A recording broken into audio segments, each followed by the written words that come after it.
for tuning in to the Illuminations Podcast. We love having you here. It is our mission to be a beacon of light on your journey towards conscious and mindful living. In our weekly episode, we bring you inspiring change makers in the field of spirituality, healing, personal growth, and wellness who share their insight and expertise so you can navigate your way to a happier, healthier, and more purposeful life.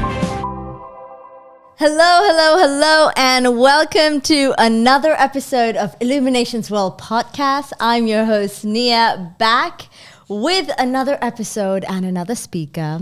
So today we have a very, very interesting topic, and it's all about psychology's path to authentic transformation, free from spiritual bypassing. So the reason why I find this one very interesting is once you're on this healing journey, you will naturally come across a lot of people who do a lot of work on themselves. And a common link that I've personally observed around me is this false idea of spirituality. And this can be very misleading, in my opinion. So I would love to have this conversation with my guest today.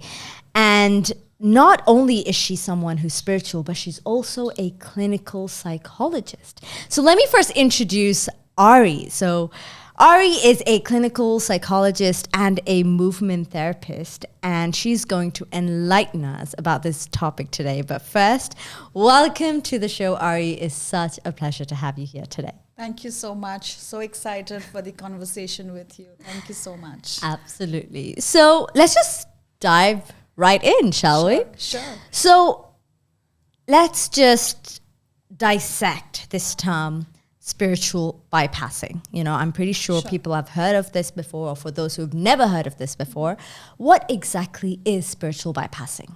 Sure.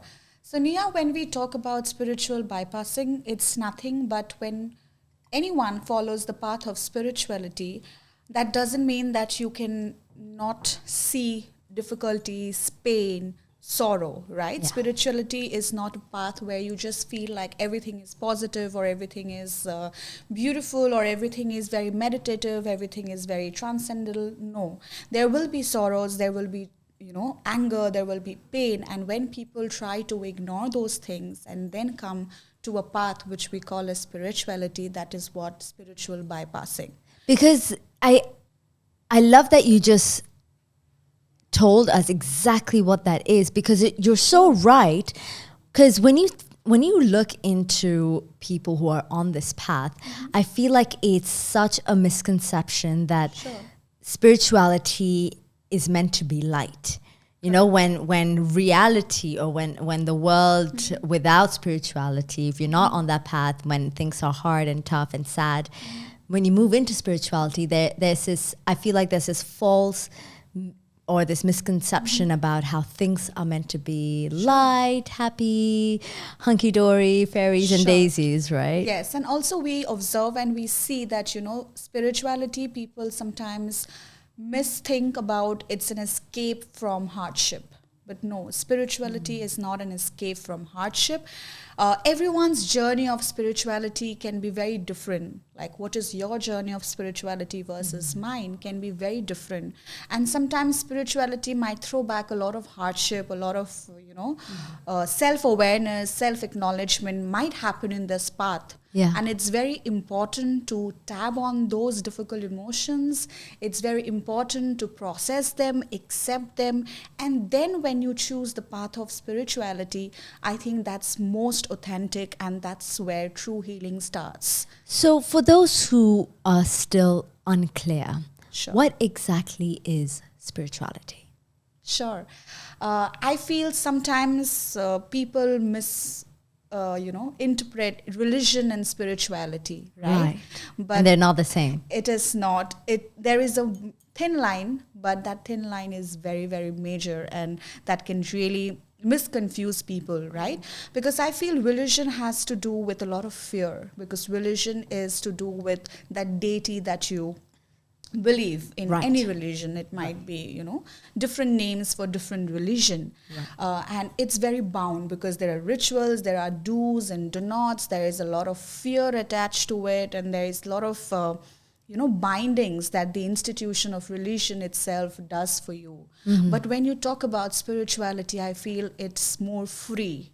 It's Right. very free, and you have a lot of freedom, and you make your own path in spirituality. So there's no one set road. Of course, I You feel can yes. create your own. Yes, and definitely. So which shows there is no way. So let's say you want to get on down on this path of spirituality. Why is it that a lot of people end up wearing beads and like crystals, and like, is that how we should be? Again, it depends from people to people. I would not say that is something you cannot do. If someone feels that's something they resonate to, definitely they can. But I feel someone who's doing like a very 9-to-5 job can be even more spiritual than people we see with those kind of attires, right? How come? And how so? Yes, because according to me, I feel like if you have this journey, spirituality gives a lot of discipline to your life, is what I feel, right? Waking up at certain time, having a ritual for you, working in a more spiritual way where you're very devoted to your work, and then coming back, again you have a ritual. So you have this set pattern in your everyday routine. And I feel spirituality is not just, going to a retreat or doing it for some months, but I think spirituality is every day for us. How spiritually we are doing our day-to-day task, or what is the set routine or system that we create for ourselves when we take this path of spirituality, or we go to study spirituality or make it a lifestyle. So I feel spirituality is a lifestyle. So you would say it's less about what you do, but more about how you do things. For sure. Wow. So being a clinical psychologist, right? So I feel like you have the best of both worlds, or you see the best of both worlds, Sure. right? So starting off as a clinical psychologist, how did you then move into this path or integrate spirituality into your practice? Sure. Of course, being a psychologist, we have our theoretical concepts, we have our conventional therapies. I'm sure we all are aware of, like when you talk about cognitive behavioral therapy, Yeah. or EFT, which is emotional focused therapy, or person-centered therapy, right? But in my journey, I was able to find this path where I like to integrate psychology with techniques of spirituality, which can be, meditation or guided visualization, or helping the client to do some kind of body scanning so that they are more aware of what is really happening in the body, and to be okay with few sensations in the body which might not be very pleasurable but stressful. Right? And also because I do a lot of works with movements to see, because there are a lot of emotions sometimes get stuck in your body. Right. And emotion is not just about here, right? Or what you think. But there are certain parts of the body which has a lot of stuck emotions. Absolutely. And it's very important for us to help people first identify. First, you have to acknowledge that there is an issue, or there is a problem, or there is something which is not very right. Right. Only when you're able to identify, acknowledge, is when your process will start. Because I imagine whenever you go through any deep states of emotions, right? Sure. Our first way to deal with this is through to finding a logic or thinking about it. And when you can't do that, and that emotion doesn't get processed, and it gets stored in the physical body. But then with time, if you don't resolve it, I imagine it just stays and stays and stays and stays in your body unless it is actually released. Yes. And this is where the body movement therapy comes into play. Is that correct? And also I feel that when you feel some emotion which is very intense, I always tell my clients that do not try to bring cognition immediately, because when you are in a very tough space, your brain or your mind is not very equipped at that point of time to think anything rationally. So it's always, I feel it's very healing to stay with that emotion for some time and let your body and mind experience that emotion. Because again, these are just emotion. Why we are always inclined to just be okay with positive emotions. We should be okay to feel something, which is not in the positive side. Absolutely. And that's okay. We cannot always feel positive, right? So just to feel it for some time, and then if we try to bring in cognition or processing or accept, I think that's much helpful, and that is much authentic in your journey than that you make for yourself. So let's take an example. So let's say if I am feeling very anxious right now, perhaps having a panic attack at work, and I'm feeling very stressed, very anxious, what should I do in that moment to help deal with this anxiety and stress? Sure. So at that moment, what I feel, that time you shouldn't think about why this anxiety is coming or where it stems from, but in that situation, the only focus is to just calm yourself down. And I feel in those situations, a lot of body, releasing and breathing techniques is the best, because when you're feeling anxious and there is a sort of panic attack, you cannot do a lot of tough stuff. You have to go very light and simple on yourself, right? There are a lot of breathing techniques, or sometimes just, giving a very warm sort of a body massage to areas that you feel is, maybe trembling, or there is palpitation, or just putting some ice or having some chill water. The first agenda is to calm your body and mind. Only when your body and mind is calm, you can go to the next step. Isn't that very interesting? Because when you are in that state of fight or flight, or when you're scared, the last thing you would think about is how do you calm down. You would do things that are very much quick paced. Yes. Whether it's like moving or everything is so agitated. Yes. But it's very counterproductive, right? Yes. Even breathing, you go like yes. But yes, it's the opposite that we need to do. Exactly. And I always tell my clients that in those situations, if you're just breathing, it doesn't help. Like what you showed, you have to just exhale through your mouth, making a sound so that you feel like a lot of panic is getting away from your system. And that's when you activate the parasympathetic nervous system. Correct. And we also use something called as progressive muscle relaxation technique, right? JPMR. So, which we help the client to create tension in their body and also release it. Like for suppose we create tension here and we release, which gives an idea and a condition to the client that we as humans have the power to create tension, and we also have the power to release when we want. Oh, that's amazing. And it's so interesting you say this, because I did a yoga retreat once, and this was a yogic practice that we were all taught. So I wanted to ask you, let's say if I have an issue, right? Or if someone has an issue, how do I know who to go to? Do I go to a clinical psychologist? Do I go to a psychotherapist? Do I go to a yoga teacher? Or do I go to an energy healer? Who do I go to? How do I know which modality or which practice is the right one for me? Sure. I feel that, of course, when you talk about a lot of clinical problems, right? For example, to name few clinical issues, I would say if there is a person is going through depression or some kind of mood disorders or, on lines of psychosis, right? So these are very clinical terms. And for this, you have a diagnosis, right? Yeah. And there is a set rules of diagnosis that one has to feel this amount of symptoms for in persistent times of 2 weeks at straight, right?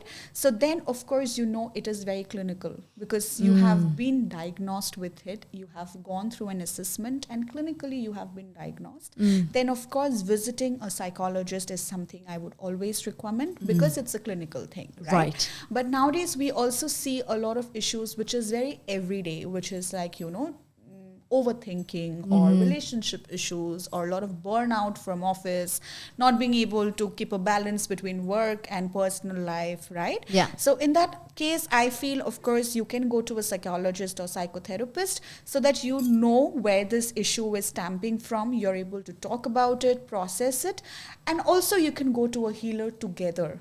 So that, bodily also you're able to heal, take out the tensions, take your journey of spirituality.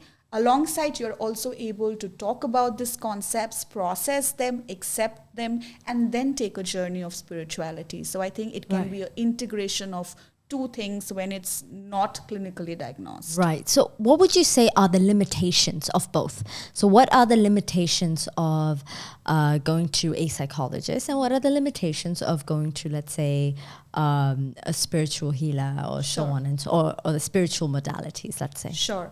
So you also said about yoga, right? So as a psychologist, we often recommend people for yoga, right? That's also because sometimes when we see people who come with a lot of issues with aggression, there is a lot of unused energy in the body, right? And that gets channelized in socially not acceptable ways, which is like maybe having a fight with the spouse or the parents, or just shouting at their children. A lot of projection happens, right? So things like, yoga really help them to take out or channelize that energy in a very positive direction, which is beneficial for them, right? So we try to, incorporate a lot of yoga in the recent times with our psychotherapy practices. So it's becoming a very common practice being integrated to psychology. We refer that you can go to a yoga modality, learn yoga, do yoga, right? Because yoga has benefits for both the mind and the body. It's not just mind or not just body. It's a perfect integration of both mind and body. Yeah. So coming to your question, I feel as a psychotherapist, few limitations that we have is we will work on, very theoretical things, or we will focus on their emotions. We will help them see patterns. We will help them work. We will give him a lot of stress coping mechanisms or a toolkit, right? But sometimes maybe we won't be able to heal few energies which is stuck in, in various ways, or maybe in past life, right? Because again, a psychologist will not do past life regression. For that, you have to study past life regression as a modality altogether, or even if hypnotherapy is part of psychology, but not every psychologist will do. I do not know or do hypnotherapy because that's a different modality and an intense course. Right. So I feel those are the limitations that we will face. Right.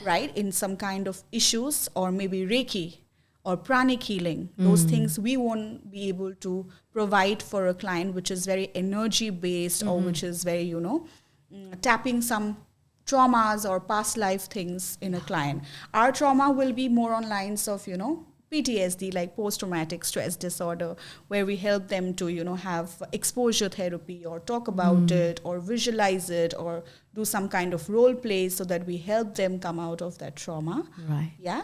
And likewise with the spiritual practitioners or the healers, they might sometimes not be able to tap on the theoretical part, or how the human mind, or how you behave in a certain situation. Right? It'll be more on, it's what I feel, it'll be more on lines of, helping you connect to yourself, your surrounding, or, tap on your energies, or have your set of belief system, or work on it. But sometimes I feel integrated can be so beautiful, because when you know where it stems from, you're able to acknowledge it, work, and then heal. I think that's when you really heal. So this is looking at it from like a, if you were to integrate them, it's looking at it from a very holistic and all-rounded perspective. Because sometimes, Nia, I would say that I have seen when meditation is such a powerful tool, right? Yeah. But people who are in intense pain and they just use meditation as a way to escape, meditation backfires you. Yeah. There are a lot of people who cannot find the benefits of meditation if they're not able to tap on the root. Because it's used as a way to escape. Yes. Meditation is not modality that you use to, escape from your reality. It's something you use to connect, enhance, and experience a more meaningful purpose of your life. It's not an escape, or it's not a defense mechanism. Right. So a psychologist or practitioner, they would really need to know who to recommend. What to recommend for certain clients based on what issues that they have, like right? someone who comes to me with extreme anxiety, I will never recommend a meditation to that client. We will work on it, and when we see there is progress, of course, then I would say that start doing meditation. That's so interesting, because if you go to any doctor, they will say, oh, if you have stress, do meditation. This meditation, you need to meditate. But that's crazy that you say that anxiety, you can't. Yes, because meditation, it tends to sometimes backfire, make you very overwhelmed. Of course, meditation can anyways make you overwhelmed, but it should be in a healthy way, is what I feel. So I have a question, which is, what role does discipline play in mental health? Let's say whatever issues you're going through in life, and if you're going on this path of healing journey, and whether it's therapy sessions and so on, what role does discipline play, and how important is it? I feel whether it is the path of spirituality, healing, or psychology, any modality that we as practitioners do or we tell our clients, I think discipline is and I think it's the first step if you want to really get there.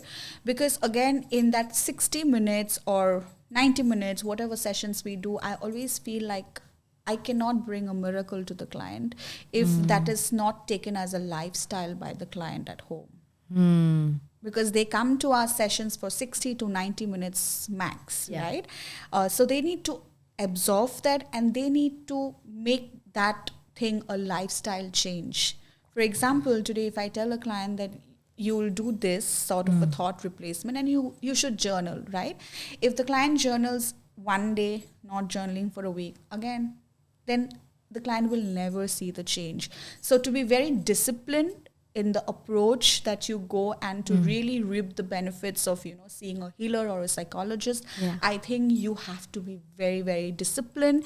And also, what are the goals and what are the expectations that you have and what you want to attain after each session? I think that is something should be very clear. I'm not saying we'll always reach 100%. Of course, there will be discrepancy, but something we know that today's session we are aiming at that. I think that discipline gives a lot of clarity for, the clients also, and for the healers or the therapist also. So I feel without discipline, no one can reach there, because it requires a lot of patience. I'm sure you'll agree with me.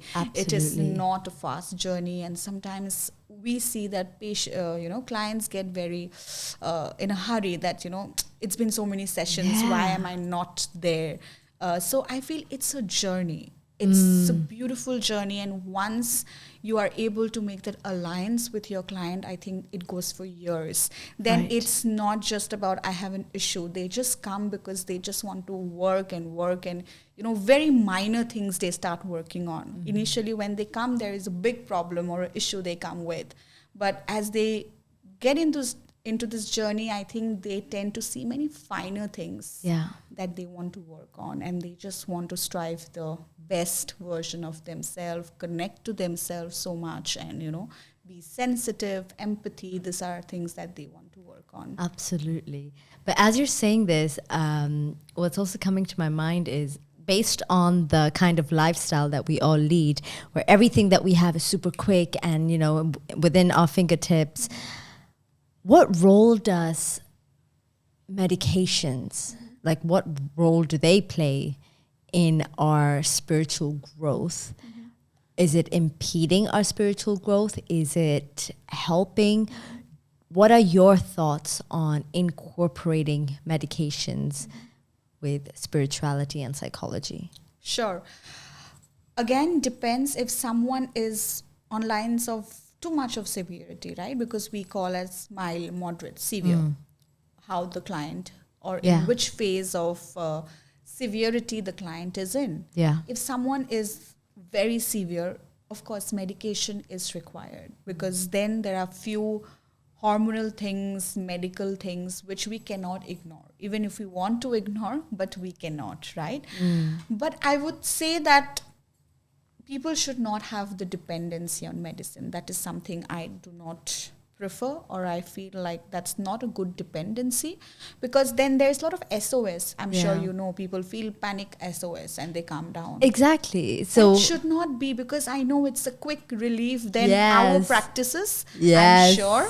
Yes. But that's a dependency that they are creating. But if they can have that dependency on their techniques and their willpower and their awareness, and, you know, with a lot of authentic things that we as practitioners help them to learn, I think that's more long lasting. Wow. And this sort of psychotic drugs also have a lot of side effects, which is not healthy. Yeah. They have a lot of counter side effects in terms of, you know, different ways. Some drugs also makes you feel very low after you take them. So we can always, you know, if it's severe, of course, they have to start with, but the idea should be they should have enough materials in terms of, you know, spirituality or psychology or meditation or yoga. There is so much that, you know, this world has to offer you, so that slowly you can take away that dependency from medicine. So my goal is always not to, you know, see anyone being dependent on medicine. Definitely not. So you briefly mentioned something about positive toxicity. Can you shed some light on that? Sure. So again, when we talk about positive toxicity, it is a sort of term which is very much interrelated, or maybe a part of spiritual bypassing, where people think that no, ignore all the bads. Life is good. Life is only about good things. I'm doing great. It's fine. I'm best. Everything is fine. So they just push the unpleasant things of life, and they just try to focus on positivity. Yes, it is very important for us to be, you know, positive, manifest positive things, or be, you know, optimistic, but not by not at all focusing what is the problem, right? Yeah. Today, if I have a crisis and I just ignore the crisis and I sit and think life is great, it's all good, it's not going to help me. Of course, we can always have this change of dialogue that I see a crisis, I can solve it, and I will solve it, and then life is great. Versus, there is no problem, life is great. Because no one can say that life will never, you know, throw us problem. What I always believe is we can train ourselves to have better ways of dealing with problem, because we cannot assure there will be no problems at all. So based on your practice, based on the clients you've seen, what have you noticed about these people or these clients that have helped them flip from, let's say, feeling helpless to not feeling helpless, feeling stressed to not feeling stressed? What does it take for someone to make that shift? What qualities, what characteristics do they need to build, or what gets developed through therapy that helps them do that? Sure. First thing I would feel, and I would say from my experience, is resilience, right? The tendency to come back. I love that. Right?